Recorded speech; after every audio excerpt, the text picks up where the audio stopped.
Yeah, hello everyone. I am Nimesh, and I'll be presenting the paper titled Skeena Efficient and Consistent Cross-Engine Transactions today. So yeah, let's get started.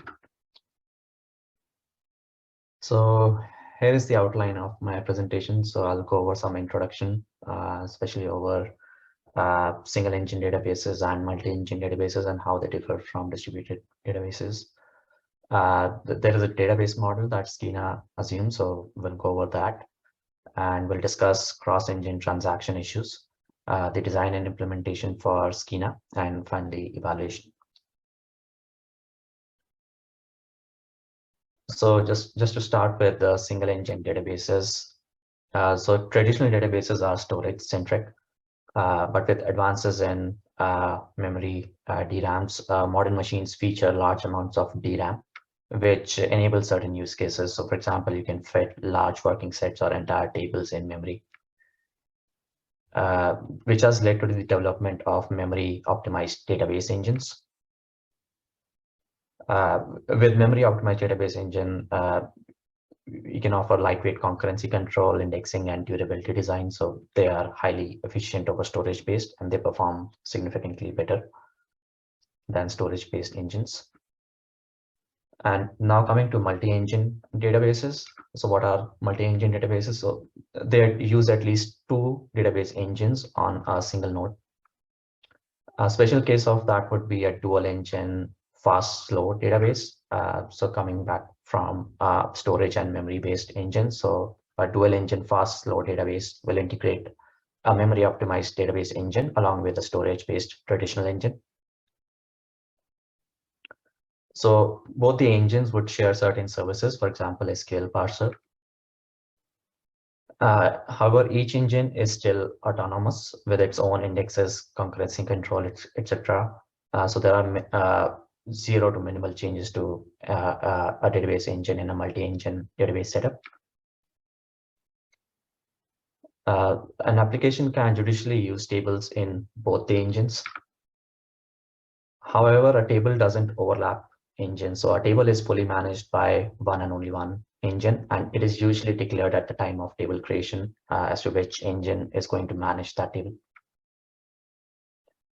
However, transactions in an application can cross engine boundaries. For example, a single transaction can access data from two tables, each managed by a different engine, and these are called cross-engine transactions. So here is an example. So in this example, there are two tables. One is a orders table that is managed by a memory optimized engine, and one is a products table, which is based in storage based engine. And there are two transactions, S and T. S just selects records from orders table, whereas T selects records from products and orders. So there are sub-transactions to these transactions. For example, for transaction S, there is a single sub-transaction called S1, which reads data, which accesses data from memory optimized engine. And whereas in transaction T, there are two sub-transactions, T1 and T2. T1 accesses data from orders table, and T2 accesses data from products table. And here is the common components of the database, SQL layer, parser, networking, etc. So in this case, the transaction T is a cross-engine transaction because it accesses data across two engines. Some real-world examples of multi-engine databases. So SQL Server supports memory optimized tables managed by its Hackathon main memory engine. And Hawaii CosDB, it uses PostgreSQL with foreign data wrappers to integrate memory engine along with the storage engine. Coming to distributed versus multi-engine and discussing a bit of federated DB systems as well. So here are the differences outlined between those. So for a multi-engine, the engine internals are transparent, whereas for federated, they are not accessible, so opaque. And for distributed system, the engine internals will be transparent. Engine types are heterogeneous in multi-engine environment. That is where it practically makes most sense. For federated, yes, the engine types would be heterogeneous. For distributed, the engine is homogeneous across all the nodes. In terms of autonomy, multi-engine, almost all the engine is unchanged. With federated, zero change, and for distributed, there is low autonomy. For scalability, multi-engine databases scale out by both upscaling or outscaling, whereas federated and distributed scale out by outscaling. Just to underline some key differences, so multi-engine databases integrates engines that are developed or understood by the same vendor. Fast slow systems specially integrate different engines that vary in performance. And there is a possibility to trade some of the engine autonomy for performance and compatibility. So coming to the database model that is assumed by Skeena. So there are certain properties that a database should provide for Skeena to work. So one is MVCC, so multi-version records. Skeena assumes database is a collection of records, each of which is a totally ordered sequence of versions. Reading a record requires locating a proper version of the record in the collection. And update of a record appends a new version to the record sequence. Inserts and deletes are special cases of updates that append a valid and invalid versions. Now for concurrency, there are certain assumptions on isolation levels. For example, for a read committed transaction, database would read the latest committed version of the record. For a snapshot isolation, it allows the transaction to read the latest version that is created before its begin timestamp, which is obtained upon transaction start or the first data access within the transaction. And a transaction can update a record if it can see the latest committed version.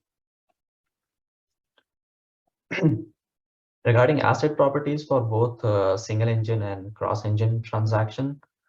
So for atomicity, all the sub transactions within a transaction should eventually reach the same commit or abort conclusion. That is either all sub transactions should commit or none of the sub transactions should commit in the corresponding engines.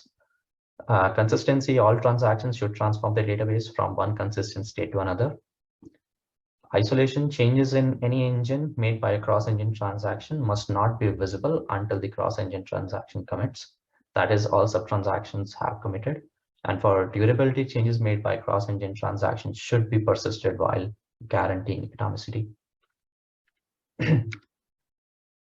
So coming to cross-engine transactions, without any additional support for cross-engine transactions, the transaction can run into some issues, which we discuss in these slides. So issue one is inconsistent snapshots. So over here, we have two transactions, S and T, which run concurrently. Both has two sub-transactions, S1 and S2 within S, and T1 and T2 within T. So let's say S1 begins and it acquires a record snapshot of ID 1000. Now, a transaction other than S1 or T1, it comes along and updates the version of the record that S1 acquired, and it is now 3000. And then T1 begins its execution. So it sees the version 3000 as the latest snapshot. However, when transaction S2 within S tries to start, it sees a version. So a record has a version 100 in engine 2, and there is another transaction other than S and T that comes and commits the record and updates the version to 200. So now S2 begins and sees a record version of 200, and it starts working with that. Similarly, T1, it begins and sees the record version 3000, but T2, it began earlier and it sees the record version 100. So both of the transaction, they see an older or newer snapshot in engine 1 and engine 2, which violates consistency. And on the right hand side, there are partial commits which are visible. So that is one of the other problems. So in this case, the transaction T1 commits with a timestamp of 4000. And a transaction U1 begins and it sees the timestamp as 5000. And when U2 within U begins, it sees a timestamp of 250. And whereas T2 commits, it commits with a timestamp of 300, which is higher than 250. So within a same transaction, U sees T1's partial results, but not the full results. Similarly, even though each of the individual engines will offer a serializable schedule, however, when the transaction is executed across both the engines, there can be cyclic dependency between two transactions, illustrated here. And a third issue is about atomicity and durability. So all the sub-transactions within a transaction should successfully commit with their changes persisted or none of them. So this is difficult to guarantee across two engines without some coordination. So two-phase commit is a popular protocol in distributed systems that can work, but it is not ideal for a single node fast and slow systems. And that is because multi-engine may not directly support two-phase protocol, so the support has to be built in, and the implementation is a bit complex. And this protocol itself is a bit heavyweight for a shared memory system. So as discussed later in the paper, there is a alternate that can be considered that will improve upon the performance of 2PC. So coming to the design of Skeena, so just going briefly about what is Skeena. So it's a cross-engine transaction coordinator. So it enforces correct snapshots and atomic commits on a single node fast and slow system. And here are the design principles that are desired from Skeena. So first is low overhead. So the performance characteristic to both single and cross engine transactions should not change, especially on the fast engine. Engine autonomy. So ideally, there should be no changes required to an engine or very minimal changes needed for engines to support cross-engine transactions. Full functionality. So cross-engine transaction should support various isolation levels for both single and cross-engine transaction, unless it is limited by individual engine capabilities. And transparent adoption. So application code should not require any changes except for maybe declaring the home engine for a table at the time of table creation. So here are the two building blocks for Skeena. One is a cross-engine snapshot registry, which is indicated by this table in the diagram. So the functionality offered by cross-engine snapshot registry is to track recent valid cross-engine snapshots that can be used within a cross-engine transaction. So over here, if we look at transaction T, it acquired a snapshot with ID 80 from engine 1. So the question that CSR is trying to answer is which is a corresponding E2 snapshot version or a list of versions that are safe to use with the E1 snapshot with version 80. That will not lead to earlier cross-engine transaction issues. And the second building block is a pipeline commit protocol.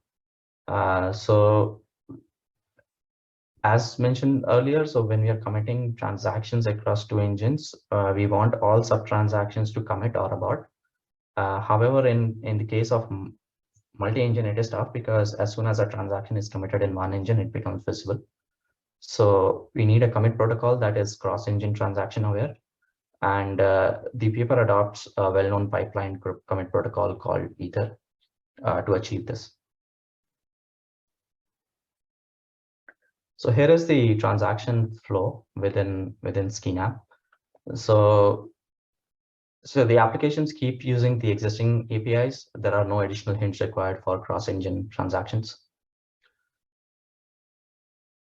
So when a transaction accesses data, the sub-transactions obtain a snapshot from an engine. So if the transaction is single engine, it directly uses the latest snapshot from the underlying engine. But if a transaction crosses the engine boundary, it will use the latest from one of the engines and consult the registry to obtain a snapshot that will avoid anomalies from the other engine. And for finalization of transactions, a single engine transaction commits without involving Skeena. Cross-engine transaction consults the registry to verify that committing would not lead to inconsistent snapshots for future transactions.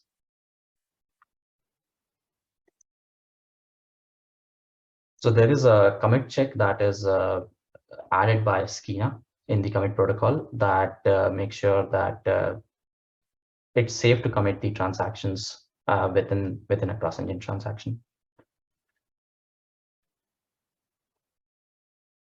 So here is the algorithm for selecting the right snapshot for a cross-engine transaction.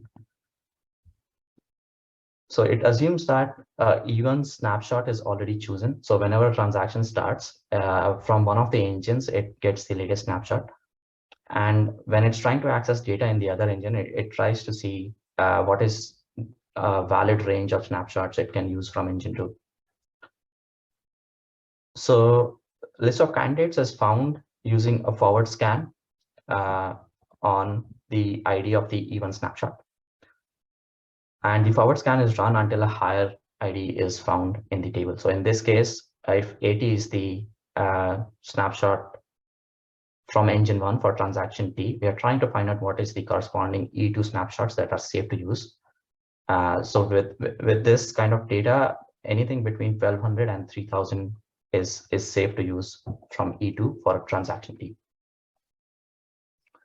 So if there are no candidates, that means it is safe to use the latest from E2. However, if there is an entry in the cross-engine snapshot registry, then we get the list of candidates and get the maximum snapshot ID from the table and store it in the CSR. And similarly, this is another algorithm for committing cross-engine transactions. So there is a commit check that makes sure that the commit ID of the sub-transaction T2 in another engine is within bounds that is allowed by the cross-engine snapshot registry. So for that to happen, the function accepts a sub-transaction T1, a sub-transaction T2, and it reverse scans the registry for commit ID of the sub-transaction T1 and finds the candidate. And similarly, it forward scans the CSR for commit transaction commit ID from the transaction T1 and finds the candidates, selects the max and min. So that gives you the range of the commit IDs that are possible for sub-transaction T2. However, if sub-transaction T2 violates those bounds, then the transaction cannot be committed. So the function returns false. Otherwise, it stores a mapping and returns true.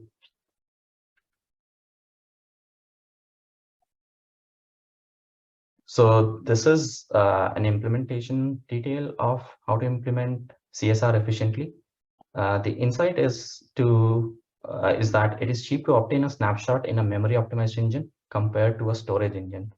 So as a result, the paper defines an anchor engine, which is an engine where it's cheaper to take a snapshot.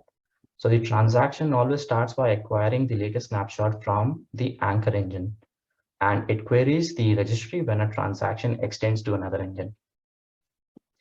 So what effectively happened with this is it translates the registry from many-to-many mappings to one-to-many mappings, where the snapshots in the anchor engine are keys and the corresponding valid snapshots in other engine are values.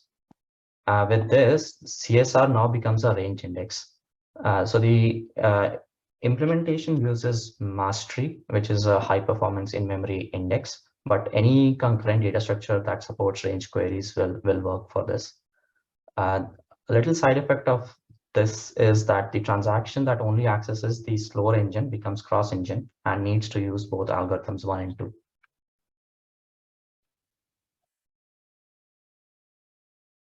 Yeah, further discussing the implementation. So the registry size can grow quickly, which can impact performance of lookups. So the entries that are no longer required should be cleaned up. And the solution to this is to partition the registry by snapshot ranges.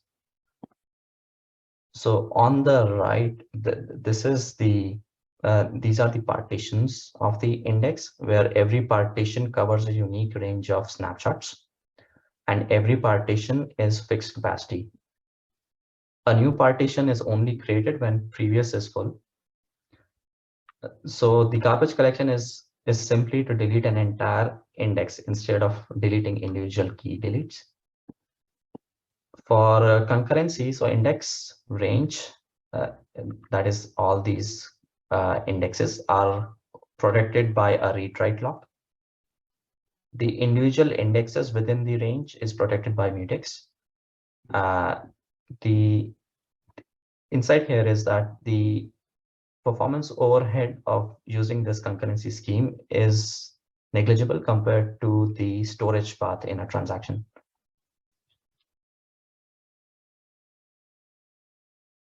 So coming to the commit protocol, so Skeena requires an database engine to expose pre-commit and post-commit interface for committing a transaction. So in the pre-commit interface, transaction commit IDs are assigned, and in the post-commit, the transactions are actually made visible. Memory optimized optimistic concurrency control engines already do this. For storage engines, they already do this, but don't expose this as an interface. So little work is needed there to commit the transaction commit into pre and post. And with this, the algorithm looks like this for committing a cross-engine transaction. So pre-commit both the sub-transactions within a cross-engine transaction to obtain commit timestamps. Perform a commit check, which is the algorithm to make sure the commit IDs that are assigned are within the valid ranges. And if the check passes, then post commit both the sub-transactions.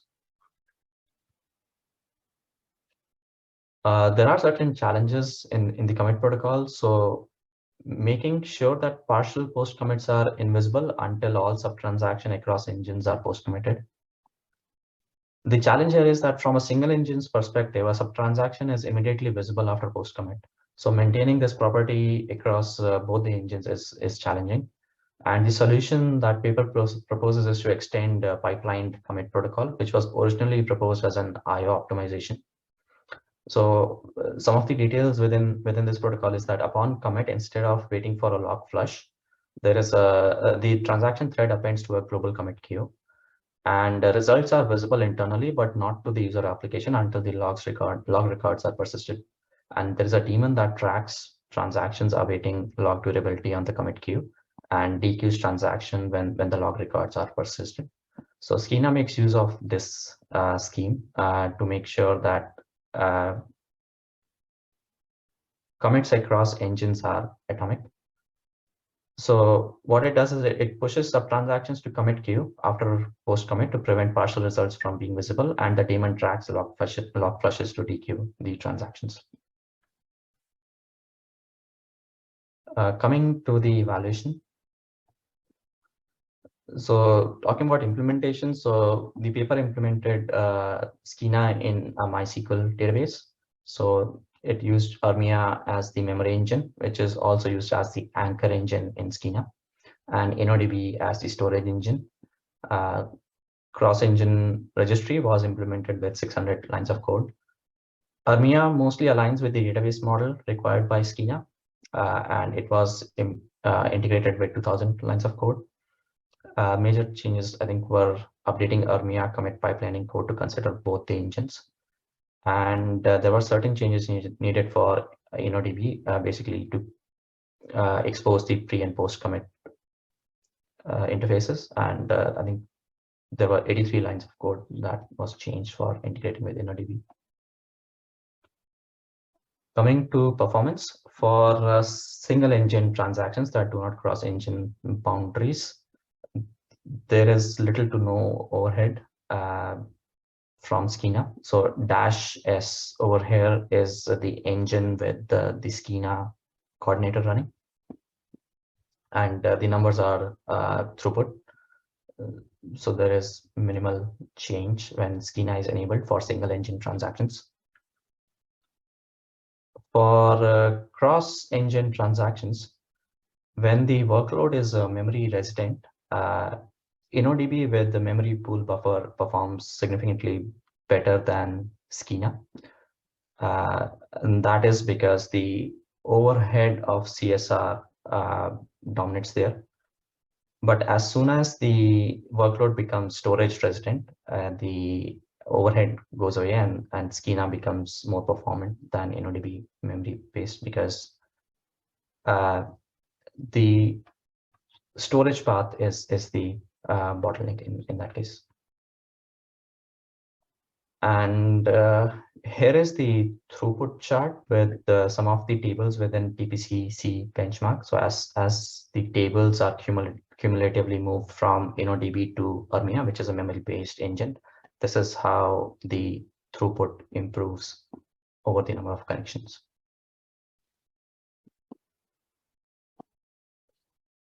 So I think the inflection point happens when new orders table are added to Ermia. So that's when the throughput really jumps out. So I think the transactions in the benchmark are really heavy on this table. I think that is it from mine. I think we can go on with the discussion.